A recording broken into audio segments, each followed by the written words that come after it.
Photographer खानदान है तो फोटो होना चाहिए। उसको डालेंगे। मेरा नाम वी चंद्रशेखर द्राविड़ घनपाठी है। आज किस तरह का आयोजन है यहाँ पर? देवाधिदेव महादेव की नगरी काशी में आनंद कानन काशी ढूंढे परिवार द्वारा प्रत्येक दिन एक काशी खंडोक्त शिवालय, जिनका वर्णन काशी खंड स्कंद पुराण में प्राप्त होता है और अनेक पुराणों में इन देवी देवताओं का वर्णन हमें प्राप्त होता है। और ऐसे जो हजारों नहीं लाखों वर्ष पूर्व में जिन देवालयों का महत्व हमारे ऋषि महर्षियों ने बताया, ऐसे देवालयों में जाकर प्रत्येक दिन एक महादेव का अभिषेक क्रम चल रहा है। इस तरह का 1 वर्ष का यह संकल्प है, जिस संकल्प के अंतर्गत आज हम लोग सोमवार प्रदोष के पवित्र अवसर पे भगवान श्री मणिकर्णिकेश्वर महादेव जी के सानिध्य में आए हुए हैं। और इसी संदर्भ में आनंद कानन काशी ढूंढे परिवार द्वारा काशी में प्रथम बार और भारतवर्ष के इतिहास में द्वितीय बार एक पारायण हो रहा है, जिसका नाम है शुक्ल यजुर्वेद माध्यन्दिनी शाखा दंडक क्रम पारायण। काशी के इतिहास में प्रथम बार हो रहा है। ये बहुत ही अद्भुत विषय है। दंडक क्रम पारायण करना यानी कि आपको कंप्यूटर से भी तेज आपका दिमाग होना चाहिए, तभी आप उस विधा को बोल सकते हैं। वेद में अनेक विधाएं बताई गई हैं, उसमें एक विधा है दंडक क्रम, जिसका कि पारायण आप कर रहे हैं चिरंजीव देवव्रत महेश रेखे जी।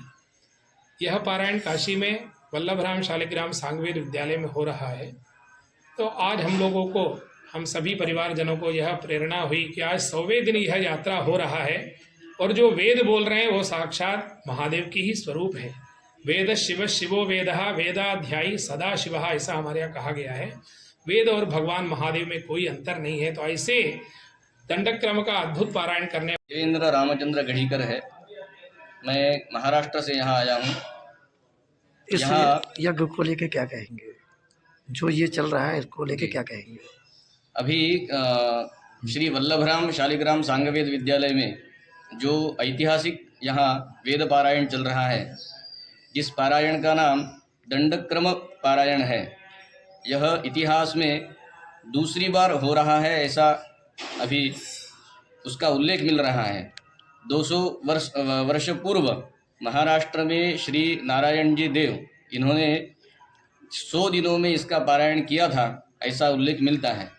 लेकिन अभी जो पारायण हो रहा है वो 50 दिन में हो रहा है।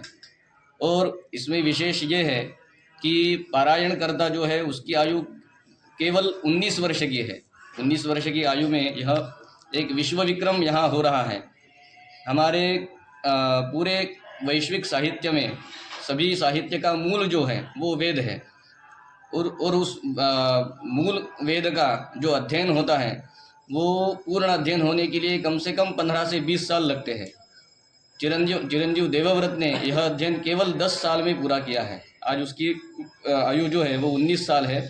उपनयन के पश्चात अध्ययन प्रारंभ करके केवल 10 वर्ष में उसने यह अध्ययन पूरा किया है और विश्व विक्रमी यह